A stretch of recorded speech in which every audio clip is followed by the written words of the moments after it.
total number of subscribers I had for the very first box I shipped out was, yes, I bought a $1,000 course, and I know it sounds bad. Finally reached 1,000 subscribers. Liz here. I started and grew a craft subscription box. Thousands of customers, orders, breakdowns, celebrations later, I decided to sell my business.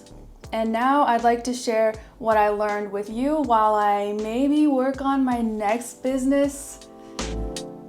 As always, I'd like to bring realistic expectations as well as humor into these videos. You came for the cold hard facts, you came for the numbers, so let's get it. I'll reveal my actual customer count in this video over the 5 years I ran a subscription box business. So the big graph, the overview graph, shows several years, and there are several peaks along the graph to where I got a noticeable jump in subscriber count. And so I'm going to break down those peaks and give the big reasons why I think those peaks happen and what I did to gain those influx of subscribers and customers. And hopefully that'll help you with your business, give you some ideas and advice for growing your own business. Because my business was a monthly subscription box business, my KPI, key performance indicator, yes, I gross myself out sometimes, was number of active subscribers. So how many people paid for that month's box to get that shipment. So that's my key performance indicator. Yours could be different based on what type of business you have. So I also sold craft supplies on my website. Starting around year 2 or 3 of the business, I started selling one-off supplies that people could order 24/7. They didn't have to wait for a monthly box or anything. I just had an online store, and that was a separate kind of aspect of the business, but it did feed into it quite a bit, and they kind of support each other. But if you're interested in more of that kind of like e-commerce 24/7 online Shopify shop type thing, let me know and I'll make videos on that. Also, this is not an exhaustive list of all the factors that went into the growth of my business. There's so many factors that go into running a business, which is why people can make videos about it and have just a infinite amount of things to talk about. But there's so many factors, and they also all work together and synergize.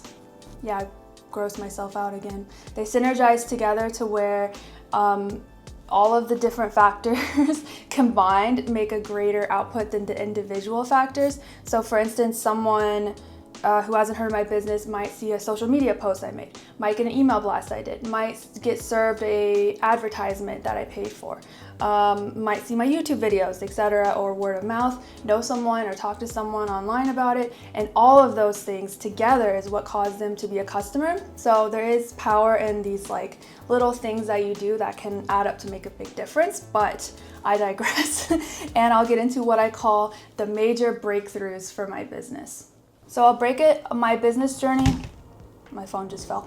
I'll break my business journey into 4 segments. So the first segment is my initial start. So this is months 1 through 4 or 5 of running the business. So for the first month I opened the box, I opened it on the 1st of the month, and then 14 days later, guess how many subscribers I got? 1. I got 1 subscriber, which is awesome because it's 1 paying customer, and that was cool because now I validated my idea that someone's interested in purchasing from me, so that was good. And then the next day, on one single day, I had 2 signups. I had 2 new signups, bringing my total to 3. And I remember I chatted my sibling like, I got 2 signups today, oh my god, it's happening. And then by the end of the month, the total number of subscribers I had for the very first box I shipped out was 7.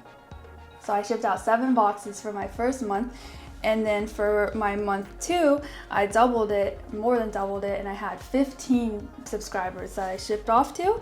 And then for month 3, I had 44. By month 4, I had 53. And then by month 5, I had 55 boxes to ship out / subscribers. And so I got those 55 subscribers those first few months. I'll attribute it to 3 major things. 1, I launched on Cratejoy, and this is a subscription box platform similar to Amazon or Etsy, where people who want subscription boxes go there to see what subscription boxes are out there. So I launched there, and they have a lot of internal marketing that they do to push your box, and there's like different categories. So I fell in the like DIY or arts category, and so I think a lot of people saw the internal push that they did. They also had like different pushes for like new subscription boxes and different articles that would like help promote your box and stuff like that. And so I got some initial marketing that way. So the second big factor for my initial growth of those first 50 some odd subscribers would be social media. At the time, there was no TikTok. I was using YouTube just as a monthly tutorial that I posted, mostly for my subscribers, but it did help bring in people interested in doing those crafts, so that was a good vehicle. But my main social media focus was Instagram. And I posted the new box theme every month. I posted updates. I posted like inspiration, like projects you can make with the box and inspirational things like that. And at the time though, I think it was a lot easier to get organic reach by targeting specific hashtags in my niche. And also a lot of this is a secret. This is a secret, you want to know? So there's several Facebook groups for subscription box owners. They mentioned using this service called Sprout Social or something like that. And essentially it was like a way to like turbo boost your Instagram to where it would like get you followers. It was essentially buying followers, but it was like some loophole, and they were very clear, like, you're not buying followers, you're just promoting your page to more people or something. I don't know exactly how it worked, but like I felt a little scummy about using it, not gonna lie. But not everyone, but a substantial amount of people in this Facebook group for subscription box owners were using it, and were like, yeah, it works really well, like you don't have to put down that much money. So I ended up putting down, I want to say around $50 into it or something like that. Then I don't know when, but maybe about a few months to half a year in, Instagram changed their algorithm, and that platform, Sprout, whatever, no longer worked. But I was able to get a lot of very targeted new followers on Instagram that way. So that was an interesting time. But anyway. My third major thing I would say would be my email list. And I knew that email was going to be huge for my business. I think it's huge for most businesses. So my email list was ready day one. Like when people subscribed, they would get on my email list. There was a link to sign up on my website for people interested. Like I knew email was going to be a key factor. So I set that shit up ASAP. And I think I suggest you do the same thing. No matter the size of your business, I think if you collect email lists is like crucial, because that's something that you own and you can decide when and how to use it. So like you can decide to push out an email blast whenever you want and go out to all the emails that you have, and you're not beholden to like an algorithm pushing out your content. Of course, there's lots of factors that go into if your email recipients will open the email or not. So that's a whole other topic, but start an email list ASAP. So now we're going to talk about the second segment, and this starts on month 6. For month 6, I more than doubled, or actually exactly doubled my subscriber base, and now I was at 110 subscribers. Almost overnight, almost over just a few days. And how did I do this, you ask? Well, let me tell you. How do I explain this? So at the time I was watching a lot of crafting videos and tutorials, and I had a few big YouTubers that I really liked and I respected and looked up to. And I reached out to a number of them to asking them if they could review my box and take a look at it. So it's hard to get the attention of big YouTube or social media like influencers, content creators, especially at first. and you kind of have to develop a relationship with them first, because as big content creators, they get inundated with a lot of requests for sponsorships, or like, hey, check out my product, or review my product. And a lot of them understandably want to work with established brands that have more money to, it's just the facts, that have more money, that they can sponsor a video and pay a decent amount of change for them to do that. And as a very, very small, I was in the negatives. I was like negative tens of thousands into the business at this point. I didn't have a lot of money to pay content creators and influencers, even though I knew it was an important aspect.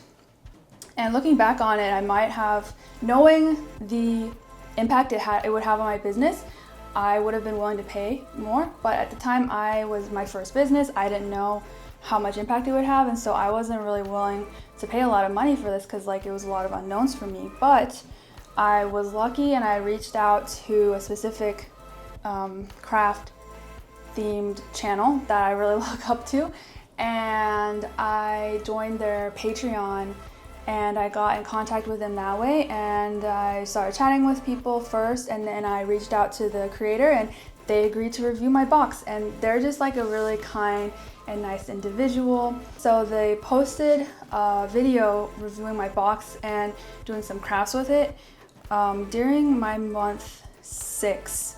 And I remember when the video went live, I was like, it's happening. Like my website traffic just boomed.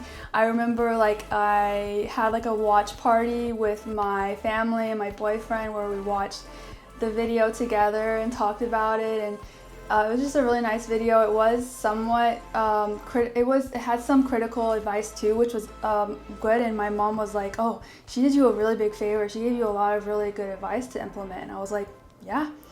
Not gonna lie, it was a little hard to hear, but it helped me in the long run. And I doubled my subscriber base, so people, that video got hundreds of thousands of views, and I doubled my subscriber base. That's what I attribute the second segment growth peak to. All right, so then months 6 through 27, I was chugging along and had pretty steady growth. And by the end of month 27, I was sitting at 316 subscribers, so up from 110 to 316. And it kind of felt like business as normal. It had been several months. It had been 21 months, a year and a half something. And I felt like I had good growth, but I felt very stagnant still. But that's just the reality of a lot of business. But on the box 28, boom, 750 subscribers. So what happened? I'll attribute this to 3 big factors. The first one being that I started doing custom supplies in the box. So I started working with suppliers, making my own craft supplies that no other company or business could have, because it was my designs. And I think that helped. The exclusivity of it all helped a lot. And month 28 ended up having my design and my supply that was one of the most popular supplies for the rest of the business durations. It was the top seller in my shop afterwards. I think that one and maybe 2 or 3 other supplies were the top cream of the crop. And so that people were hyped about that one. So for month 28, I had a lot of signups due to that. The other factor was timing/luck. And that is because the pandemic was still going on, and people had been sheltering in place for about 10 months at this point, sheltering in place or quarantining or social distancing for 10 months, and people were itching for things to do at home. People wanted to craft. Crafting had a big surge. If I looked at Google Trends for this time period and searches for DIYs, crafting, different, how to do different crafting, just and so I got in at a good time because I had a service that catered to this, and people were very interested in this at the time. So just a little asterisk, of course, COVID was not a good thing. I think overall COVID was terrible, horrible event, thing that we're still dealing with. but it did help grow my business. So I want to be transparent and mention that. The third factor, and I'm a little hesitant to share this, but I bought a $1,000 course. And I know it sounds bad, but believe me, $1,000 course. Woo, that was a lot, especially at the time. I was like, oh my God, what am I doing? Actually, it was like $997.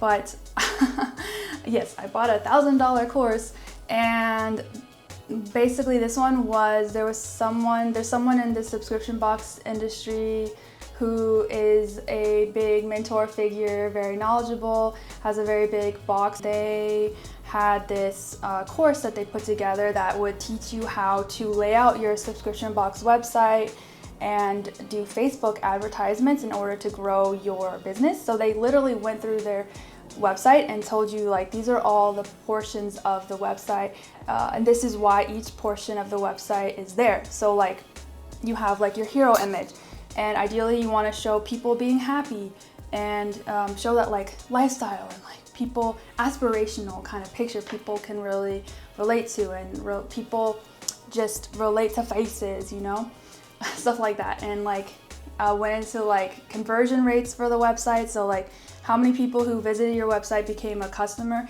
He went into conversion rates and like how those conversion rates for his box changed over time after little tweaks to his site. And so I followed it and I laid out my website that way. And then the other big thing was he taught how to do Facebook ads. And so I followed that to a T, his Facebook ad strategy, and it worked. It worked. It worked, and I had 750 subscribers later. And it was a very big learning process, but it was like the course was a bunch of different lessons, and then we also had weekly calls with the group to help with ideas and stuff, and I invested in it. Should you buy a $1,000 course? I don't know. I don't know. This one took me a while to take the plunge, but this is why I bought the course, okay? He's a very big figure in the different subscription box business owner Facebook groups. And so he had a lot of word of mouth, and I personally knew a lot of people who had taken his course and seen good results. And I saw like a lot of actual real customer success stories from it. And then I was very stagnant at the time, and I knew I needed to do something to, you know, take off more. And so I took the plunge. I don't regret it at all, because I think my box, I might have just folded without it. Like I might have just not known what to do at that point to grow it. But it came in clutch. But I don't recommend buying courses where you don't know the person who's put it together. You don't have any personal connections to like success stories, because this should be another video. But let me tell you, Google reviews and other reviews on different review sites and different platforms, those can be fake. Those can be hella faked. So faked. Don't trust Google or site reviews. I only trust word of mouth. I want to talk to someone about it. So that's another big advice for in general doing business. I think some courses can be a waste of money, and that you can learn a lot of good information online. All right, now we're on the last segment. Segment number 4. So on Box 28, I had 750 subscribers, and so I was growing. I learned a lot from that course, implementing it, keep chugging along, and then by month 34, I finally reached 1,000 subscribers. Yep, that's right. And what do I attribute this growth peak to? I have 3 things again. 1, COVID was still a thing. I think that's all I need to say about that. 2, I was still doing unique, exclusive supplies, and I was getting better and better at designing them and knowing what customers wanted, and so that was still like a huge driving factor.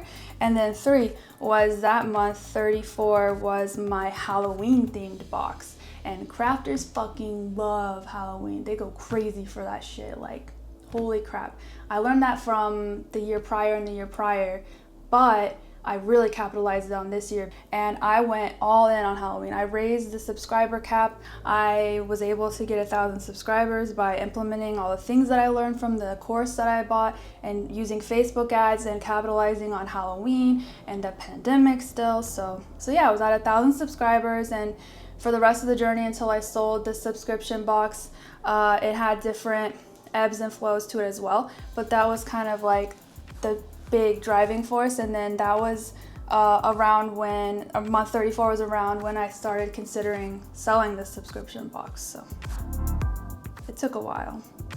So some general growth hacks for your business. You don't have to have a subscription box business for these to apply, hopefully, are have a consistent email newsletter going out, have email funnels going out with capturing your emails like day one, like I said. Another one is to listen to your customers, subscribers in my case, listen to your customers' feedback and actually implement it. Do surveys. I think that one of the things businesses, especially starting out, don't underutilize are customer surveys and customer feedbacks. So do those.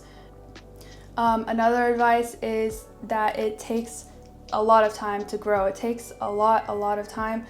Sometimes you can have growth overnight, I guess. I don't know. But it didn't happen. Growth overnight didn't happen for me. There were several points where I wanted to give up because the growth was just so stagnant, or even like on the dip. Like it was really tough. But as I say, it's a journey. Growing and running a business is a journey, and you'll look back at all the different stages, and each stage has its own problems, it has its own celebrations.